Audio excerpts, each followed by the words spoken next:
Very good morning. మీరు చూస్తుంది tea news. నేను కార్తిక్. హెడ్లైన్స్ చూద్దాం. ఇవాళ రాష్ట్ర ఓట్ ఆన్ అకౌంట్ బడ్జెట్, అసెంబ్లీలో భట్టి, మండల్లో శ్రీధర్ బాబు ప్రెజెంటేషన్. అధికార పక్షం అబద్ధాలను అసెంబ్లీలో ఎండగట్టిన హరీష్ రావు, సమాధానం చెప్పలేక చేతులెత్తేసిన రేవంత్ సర్కార్. మేడారంలో స్థానికుల దుకాణాలు కూల్చేసిన అధికారులు, మంత్రి సీతక్కకు వ్యతిరేకంగా ప్రజల ఆందోళన. ఏపీలోని టోల్ ప్లాజా దగ్గర 2 లారీలు, ప్రైవేట్ బస్సు ఢీ, 6 మృతి, 15 మందికి గాయాలు. ఉత్తరాఖండ్ హల్ద్వానీలో ఉద్రిక్త పరిస్థితి, భారీగా భద్రతా బలగాల పహారా.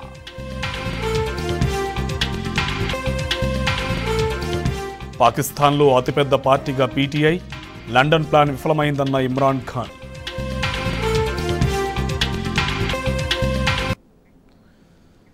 ఇవాళ 3వ రోజు రాష్ట్ర అసెంబ్లీ బడ్జెట్ సమావేశాలు కొనసాగనున్నాయి. ప్రభుత్వం అసెంబ్లీలో ఓట్ ఆన్ అకౌంట్ బడ్జెట్ ప్రవేశపెట్టనుంది. మధ్యాహ్నం 12 గంటలకు శాసనసభలో ఆర్థిక మంత్రి భట్టి విక్రమార్క బడ్జెట్ ప్రవేశపెట్టనున్నారు. ఈ నెల 12, 13న బడ్జెట్ పద్దులపై చర్చించనున్నారు.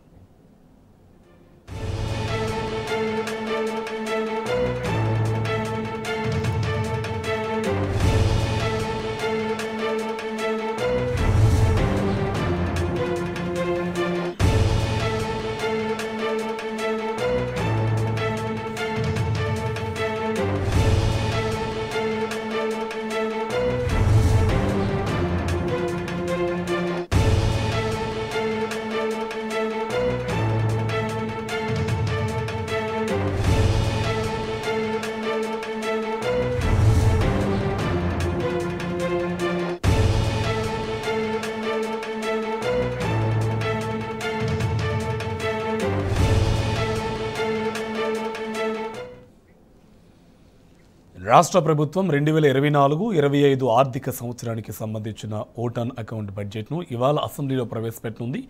ఈసారి సుమారు 2.72 లక్షల రూపాయల కోట్లతో బడ్జెట్ను ప్రతిపాదించవచ్చని తెలుస్తోంది. రాష్ట్ర మంత్రివర్గ సమావేశంలో ఓట్ ఆన్ అకౌంట్ బడ్జెట్కు ఆమోదం తెలపనున్నారు.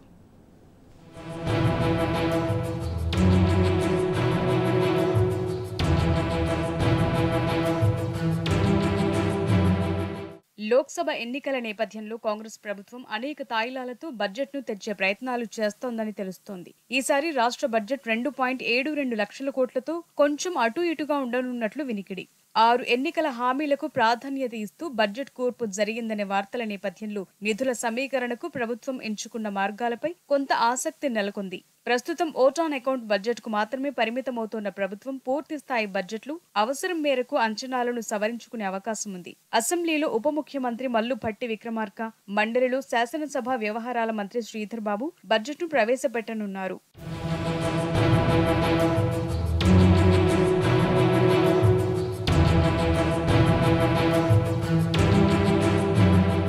ఇవాళ మధ్యాహ్నం 12 గంటలకు ఉభయ సభల్లో ప్రభుత్వం బడ్జెట్ను ప్రవేశపెట్టనుంది. అంతకు ముందు ఉదయం 9 గంటలకు అసెంబ్లీ కమిటీ హాల్లో మంత్రిమండలి సమావేశమై 2024-25 వార్షిక బడ్జెట్కు ఆమోదం తెలపనుంది. దాదాపు 100 పారాగ్రాఫ్లతో మొత్తం 40 పేజీల వరకు బడ్జెట్ స్పీచ్ ఉండే అవకాశం ఉంది. శాసనసభలో ఉప ముఖ్యమంత్రి మల్లు భట్టి విక్రమార్క, మండలిలో శాసనసభ వ్యవహారాల మంత్రి శ్రీధర్ బాబు బడ్జెట్ను ప్రవేశపెట్టనున్నారు. ఈ ఆర్థిక సంవత్సరంలో రెవెన్యూ రాబడులను బేరీజు వేసుకుని 6 ఎన్నికల గ్యారంటీలు ప్రాధాన్యంగా 2.72 లక్షల కోట్లకు కొంచెం అటు ఇటుగా బడ్జెట్ రూపొందించనున్నట్లు సమాచారం.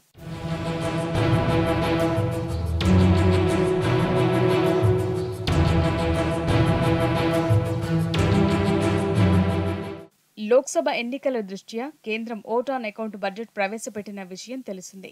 ఆ నేపథ్యంలో రాష్ట్ర ప్రభుత్వం కూడా ఓట్ ఆన్ అకౌంట్ బడ్జెట్ ని ప్రవేశపెట్టాలని నిర్ణయించింది. పేరుకు ఓట్ ఆన్ అకౌంటే అయినా ప్రతిపాదనలు మాత్రం ఏడాదికి సరిపడా ఉండే అవకాశాలున్నాయి. అయితే పూర్తి స్థాయి బడ్జెట్ తరహా సమగ్ర వివరాలు ఉండకపోవచ్చు. శాఖల వారీగా పద్దుల పూర్తి వివరాలు కూడా ఉండని కారణంగా చర్చకు కూడా పెద్దగా అవకాశం ఉండదు. లోక్సభ ఎన్నికలు ముగిసిన తరువాత పూర్తి స్థాయి బడ్జెట్లు అన్ని అంశాలను సమగ్రంగా పరిశీలించి అవసరమైన రీతిలో కేటాయింపుల మార్పు చేర్పులు ఉంటాయనేది ఆర్థిక శాఖ వర్గాల భోగట్ట.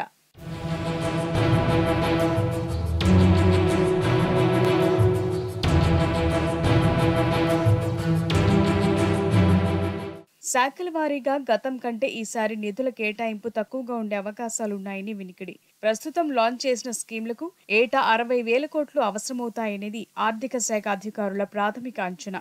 ఇవి కాక ఇంకా మిగిలిన పథకాల అమలు కోసం కూడా బడ్జెట్లో నిధులు కేటాయించాల్సి ఉంటుంది. మరోవైపు రుణమాఫీపై ఈ బడ్జెట్లో ఏమైనా స్పష్టత వస్తుందా అన్న దానిపై కూడా చర్చ జరుగుతోంది. అటు వచ్చే ఏడాది కాలంలో 2 లక్షల ప్రభుత్వ ఉద్యోగాలు భర్తీ చేస్తామని కూడా ప్రకటించిన నేపథ్యంలో అందుకనుగుణంగా బడ్జెట్లో నిధులు కేటాయించాల్సి ఉంటుంది. ఇరిగేషన్ లాంటి కీలక శాఖలకు కూడా నిధులు కేటాయించాల్సి ఉంది. ఎన్నికల హామీలను 100 రోజుల్లో అమలు చేస్తామని ప్రకటించిన ధర్మిళ బడ్జెట్పై సర్వత్రా ఆసక్తి నెలకొంది.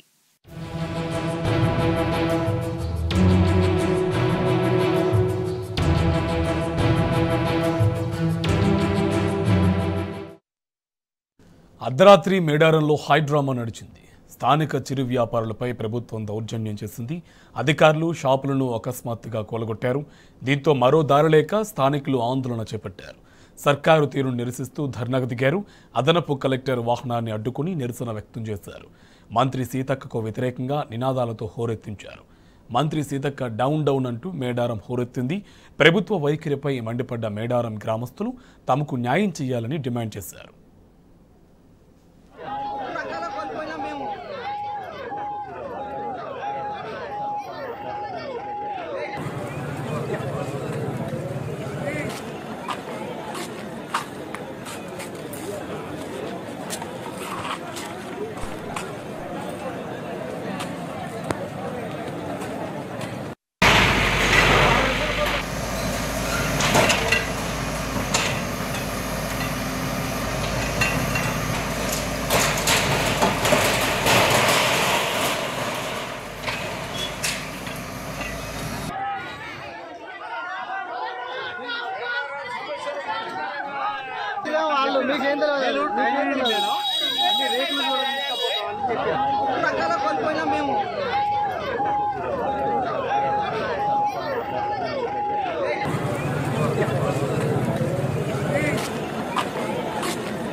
మాజీ మంత్రి హరీష్ రావు కాంగ్రెస్ నేతలపై ఫైర్ అయ్యారు.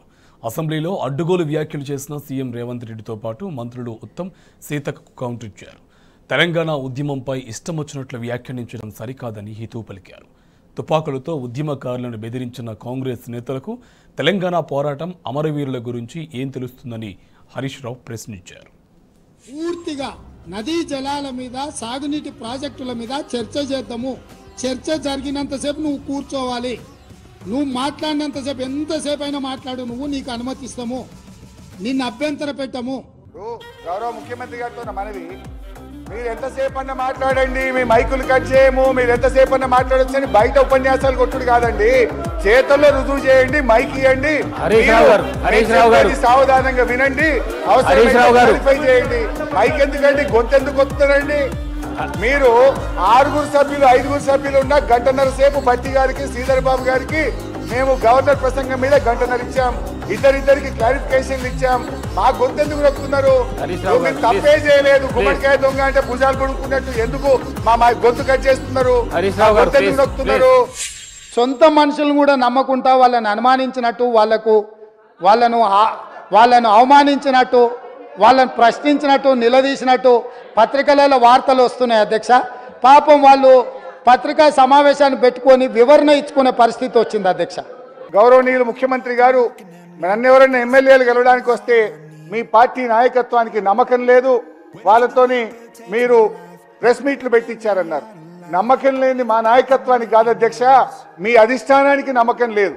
మీరు ప్రధానమంత్రి గారిని కలవడానికి వెళ్తే మీ వెంట ఉప ముఖ్యమంత్రి గారు పంపించిన చరిత్ర మీ పార్టీది.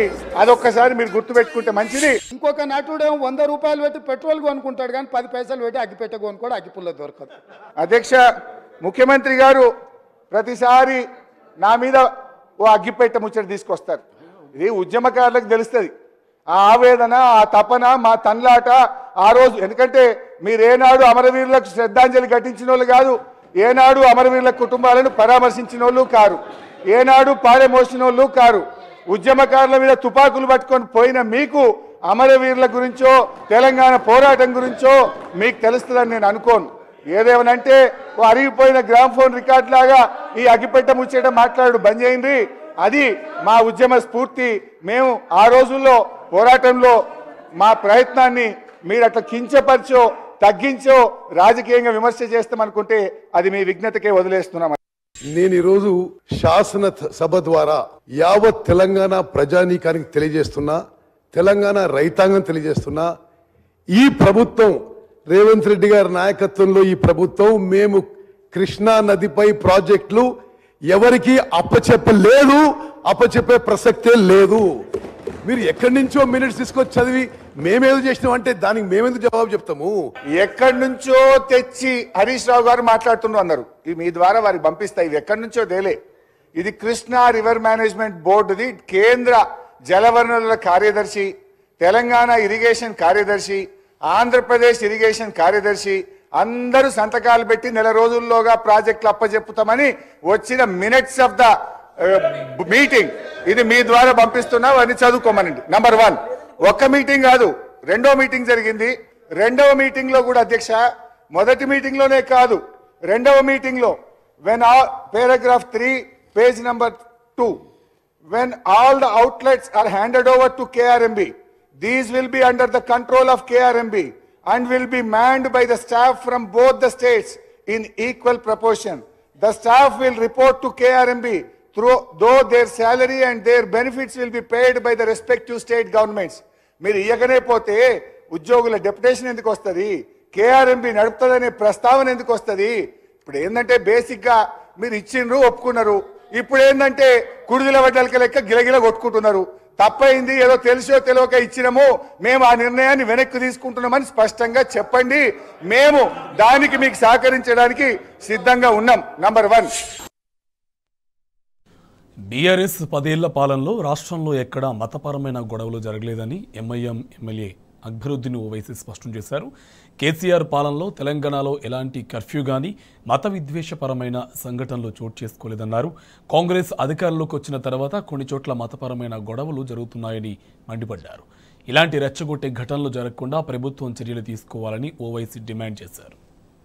ऑनरेबल पैनल स्पीकर सर, मोहतरम पैनल स्पीकर सर, ये भी कहना चाहूंगा कि मुल्क के कई रियासतों में फिस्ताई नजरिया और हिंदुत्व फरोग दिया जा रहा है. मजहबी मुनाफरत कैंसर से ज्यादा तेज फैल रही है. हमारी रियासत तेलंगाना इन चीजों से पाक नहीं. यहां मजहबी मुनाफरत नहीं है, फिस्ताई नजरिया या हिंदुत्व का असर भी नहीं है. तेलंगाना में मुल्क की दूसरी रियासतों के बनिस्बत मुसलमान महफूज हैं और मैं उम्मीद करूंगा कि कांग्रेस के दौरे हुकूमत में भी मुसलमान महफूज रहेंगे और फिस्ताई ताकतों को शिकस्त दी जाएगी. तेलंगाना में कोई बुलडोजर राज नहीं और ना ही मुसलमानों के मजहबी मुकामात को नुकसान पहुंचाया जा रहा है. यहां के खवातीन आजादी से हिजाब का इस्तेमाल कर रही हैं. तालीम इदारों में भी कोई रोक टोक नहीं है.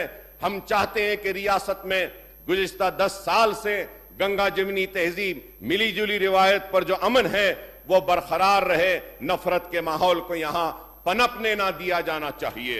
मोहब्बत का माहौल और अमन से ही रियासत की तरक्की होगी. मुल्क और पार्लियामेंट इलेक्शन से पहले ये कोशिश की जा रही है, फिरका वाराना मुनाफरत को फरोग दिया जा रहा है. इसलिए इस ऐवान में मौजूद हम सब की जिम्मेदारी है कि ऐसी ताकतें जो बदअमनी फैला रही हैं इनको इनके मंसूबों में कामयाब न होने दें. ఓటుకు నోటు కేసులో కీలక పరిణామం చోటు చేసుకుంది. రేవంత్ రెడ్డికి సుప్రీంకోర్టు నోటీసులు జారీ చేసింది. నిందితుడే ఇప్పుడు ముఖ్యమంత్రి, హోంమంత్రి కాబట్టి తెలంగాణలో నిష్పక్షపాత విచారణ జరిగే అవకాశం లేదని పిటిషనర్లు ధర్మాసనం దృష్టికి తీసుకొచ్చారు. కాబట్టి కేసును మధ్యప్రదేశ్లోని భోపాల్ కోర్టుకు బదిలీ చేయాలని న్యాయస్థానాన్ని విన్నవించారు.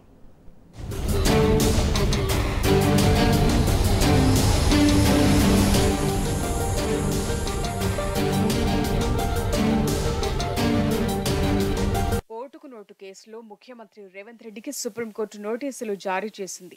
నిందితుడు ప్రస్తుతం సీఎం పదవిలో ఉన్నందున విచారణను ప్రభావితం చేసే ప్రమాదం ఉందని, అందువల్ల ఈ కేసు విచారణను మధ్యప్రదేశ్కు బదిలీ చేయాలంటూ బీఆర్ఎస్ నేతలు జగదీష్ రెడ్డి, సత్యవతి రాథోడ్, కల్వకుంట్ల సంజయ్, మహమూద్ అలీ దాఖలు చేసిన పిటిషన్ను justice BR Gavai, justice Sandeep మెహతాతో కూడిన ధర్మాసనం విచారించింది.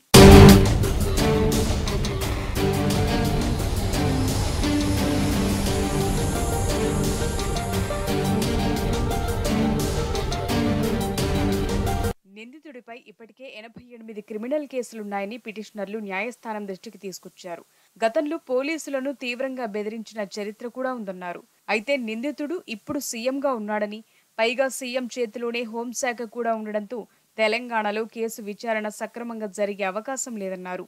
ఏసీబీ, ఫోరెన్సిక్, ఫింగర్ ప్రింట్ వంటి అన్ని విభాగాలు నిందితుడి అధికార పరిధిలోనే ఉన్నాయి. అందువల్ల ఈ కేసు విచారణను భోపాల్ జిల్లా అండ్ సెషన్స్ కోర్టుకు బదిలీ చేయాలని పిటిషనర్లు కోరారు. దీంతో 4 వారాల్లోగా కౌంటర్ దాఖలు చేయాలని వ్యక్తిగత ప్రతివాదిగా ఉన్న సీఎం రేవంత్ రెడ్డి, ఉదయ్ సింహ, సండ్ర వెంకట వీరయ్య, ఇతర ప్రతివాదులకు ధర్మాసనం నోటీసులు జారీ చేసింది. తదుపరి విచారణను 4 వారాలకు వాయిదా వేసింది.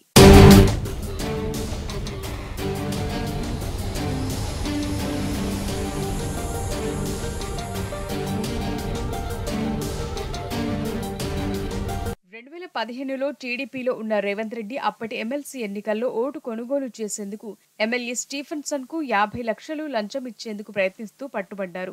ఈ అంశంపై ఏసీబీ కేసు నమోదు చేసింది. ఈ కేసు హైదరాబాద్ లో ప్రత్యేక న్యాయమూర్తి ఎదుట పెండింగ్ లో ఉంది.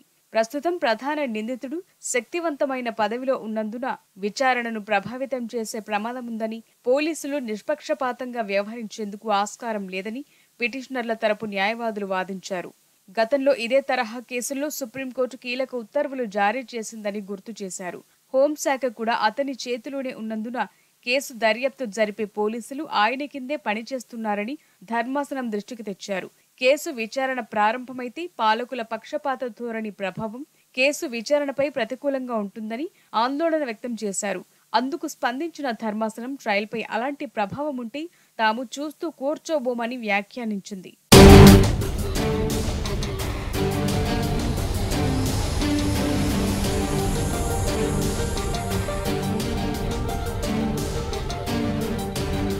తనపై 88 క్రిమినల్ కేసులు నమోదైనట్టు నిందితుడే స్వయంగా ప్రకటించారని పిటిషనర్ల తరపు న్యాయవాదులు ధర్మాసనం దృష్టికి తెచ్చారు. రేవంత్ రెడ్డి సీఎం పగ్గాలు చేపట్టక ముందు అనుచిత వ్యాఖ్యలు చేసిన విషయాన్ని వివరించారు.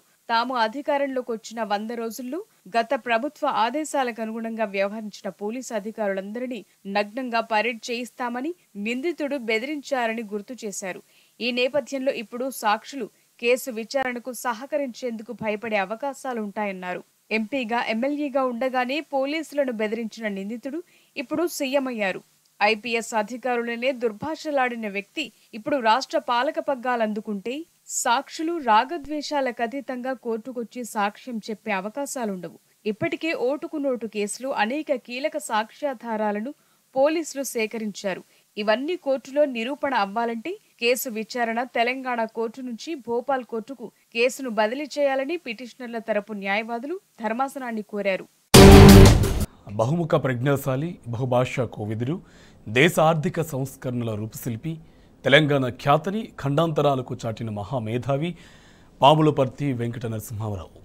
భారతదేశ రాజకీయ చరిత్రలో సంస్కరణల ప్రధానిగా పేరుగాంచిన వైవిధ్యమైన పాలకుడు. మౌనమునిగా భారతదేశానికి ఎనలేని సేవలు చేసిన మహోన్నత నాయకుడు. తెలంగాణ టీవీగా పేరుగాంచిన పీవీని ఇప్పుడు భారతదేశ అత్యున్నత పురస్కారం వరించింది. తెలంగాణ జాతి గర్వించేలా కేంద్ర ప్రభుత్వం పీవీకి భారతరత్న పురస్కారం ప్రకటించింది.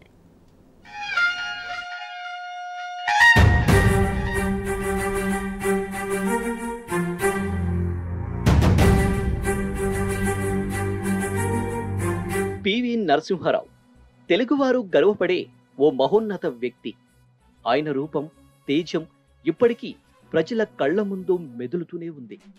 నిత్యం గంభీరంగా ఉంటూ మౌనమే ఆయుధంగా మార్చుకున్న అపర మేధావి, ఓ బహుభాషావేత్త. తెలుగు జాతి కీర్తిని హస్తిన వీధుల్లో రెపరెపలాడించిన గొప్ప నేత. దక్షిణ భారతీయులు సగర్వంగా తలెత్తుకునేలా దక్షిణాది నుంచి తొలిసారి ప్రధాని పీఠాన్ని అధిరోహించారు. అంతులేని కష్టాల కడలిలో ఉన్న దేశాన్ని తన అపర మేధావితనంతో అనేక సంస్కరణలు చేపట్టారు. దేశం తిరిగి తలెత్తుకుని గగన వీధులలో విజయ పతాకం ఎగరవేసేట్టు చేశారు. ఒకటా రెండా, ఎన్నో సమస్యలను అధిగమించి మందగించిన భారత ఆర్థిక వ్యవస్థకు తిరిగి జీవం పోసిన ఓ బహుముఖ ప్రజ్ఞాశాలి.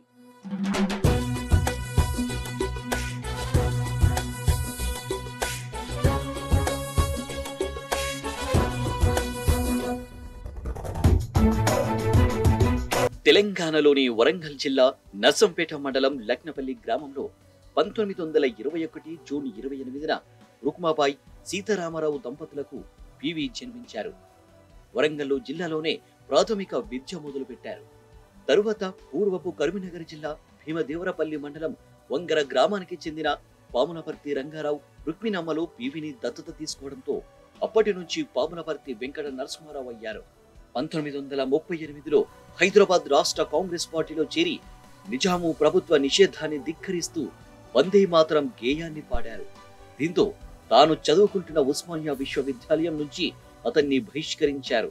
అనంతరం ఓ మిత్రుడి సాయంతో నాగపూర్ విశ్వవిద్యాలయంలో చేరి 1940 నుంచి 1944 వరకు న్యాయశాస్త్రం చదివారు.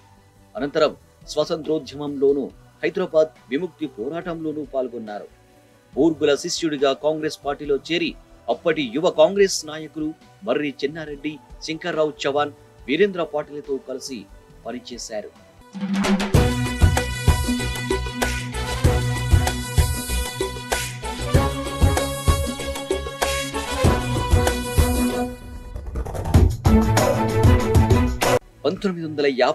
కరీంనగర్ జిల్లా మంత్రి నియోజకవర్గం నుంచి శాసనసభకు ఎన్నికయ్యారు. ఇదే నియోజకవర్గం నుంచి వరుసగా 4 సార్లు శాసనసభ్యుడిగా పనిచేశారు. 1962లో మొదటిసారి మంత్రి అయ్యారు. 1962 నుంచి 1971 వరకు మంత్రి పదవులు నిర్వహించారు. వివాదాల జోలికి పోని అతడు వ్యక్తిత్వం, రాజకీయ నేపథ్యం ఆయనకు 1971 సెప్టెంబర్ 30న ఆంధ్రప్రదేశ్ ముఖ్యమంత్రి పదవిని సాధించి పెట్టాయి.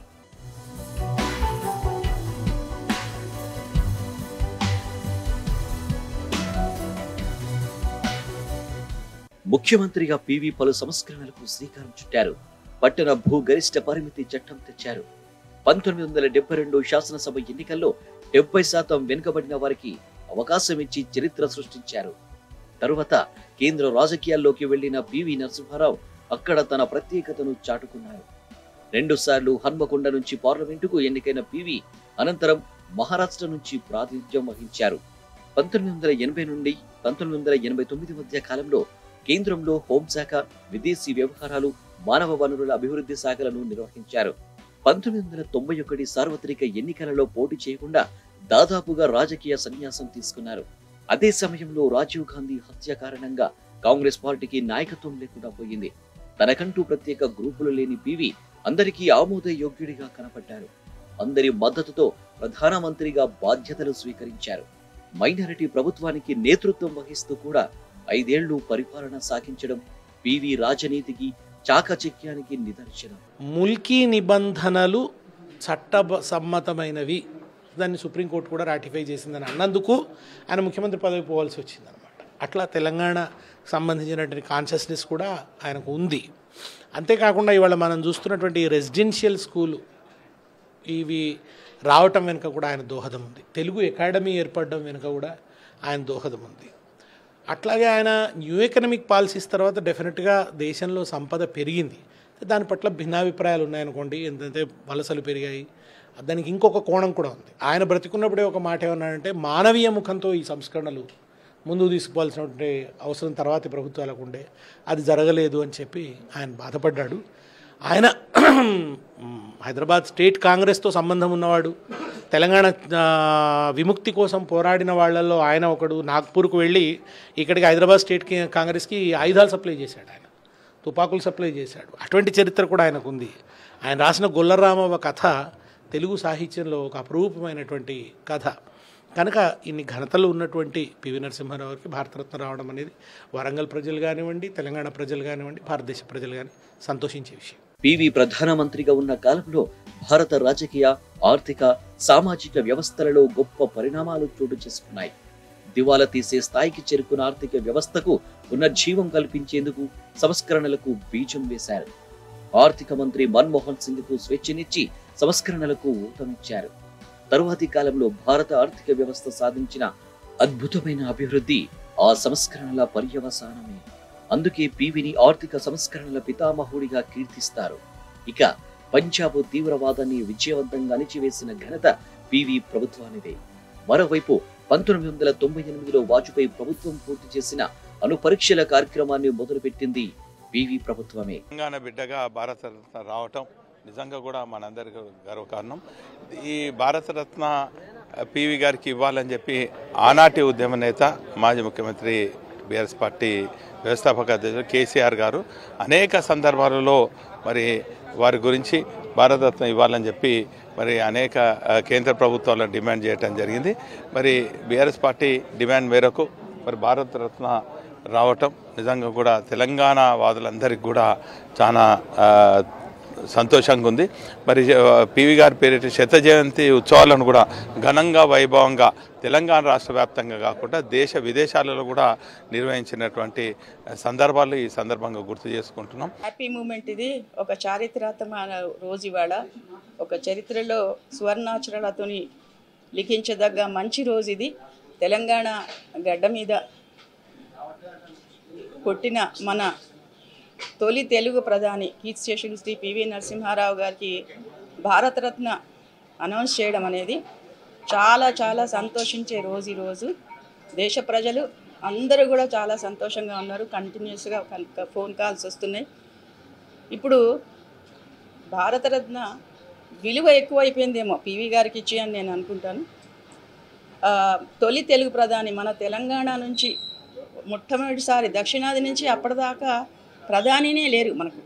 ఏవైనా ఉత్తరాది వాళ్ళే ప్రధానులు, కానీ ఒక తెలుగు వారు కూడా ఒక దక్షిణాది నుంచి కూడా ప్రధానులు కావచ్చు అనే ఒక ఆదర్శప్రాయమైన గొప్ప వ్యక్తి.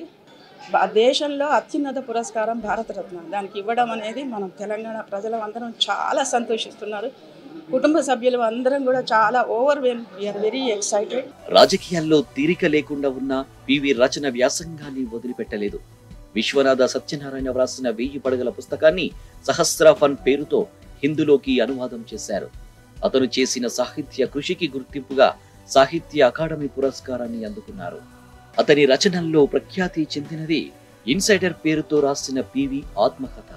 తన ఆత్మకథ 2వ భాగం రాసే ఉద్దేశం కూడా పివికి ఉండేది. ఆ కార్యం నెరవేరకుండానే 2004 డిసెంబర్ 23న పివి నరసింహారావు కన్నుమూశారు.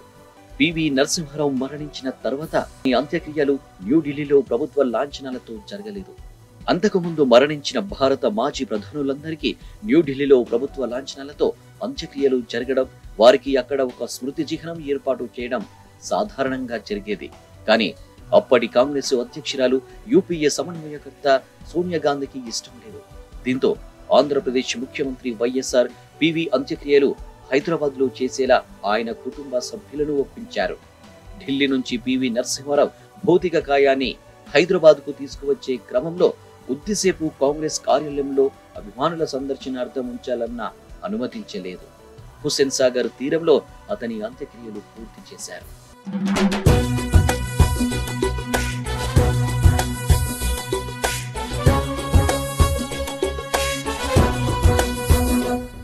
ఆదిలాబాద్ జిల్లా ఇంద్రవెల్లి మండలం కీస్లాపూర్లో నాగోబా జాతర ఘనంగా ఆరంభమైంది. అమావాస్య అర్ధరాత్రి పవిత్రమైన గంగాజలంతో మెస్రాం వంశస్థులు నాగోబా దేవతకు అభిషేకం చేశారు. అనంతరం ఆదివాసీ సంస్కృతి సంప్రదాయాల ప్రకారం మహాపూజతో జాతరను ప్రారంభించారు. ఈ సందర్భంగా అమ్మవారిని దర్శించుకునేందుకు పెద్ద సంఖ్యలో భక్తులు తరలివస్తున్నారు. ప్రత్యేక పూజలు చేసి మొక్కులు చెల్లించుకుంటున్నారు.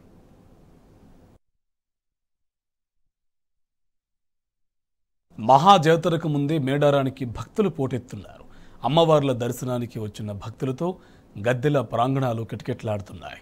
పుణ్య స్నానాలు ఆచరింపజేసి జంపన్నవాగు తలనీలాలు సమర్పించే పరిసరాల్లో భక్తుల సందడి నెలకొంది. భక్తులు కోళ్లు, ఏటలు, నిలువెత్తు బెల్లం మొక్కులుగా సమర్పించుకుంటూ అమ్మవార్లను దర్శించుకుంటున్నారు.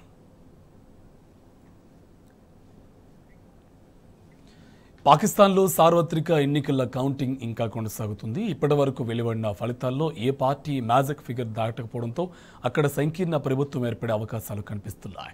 అయితే మాజీ ప్రధాని ఇమ్రాన్ ఖాన్ మద్దతుతో గెలిచిన ఇండిపెండెంట్లు ఆధిక్యం ప్రదర్శిస్తున్నారు. ఈ నేపథ్యంలో అధికారం చేపట్టేందుకు రెడీ అంటున్న మాజీ ప్రధాని నవాజ్ షరీఫ్ మిగతా పార్టీలు ఇండిపెండెంట్ల మద్దతు కూడగట్టే పనిలో పడ్డారు.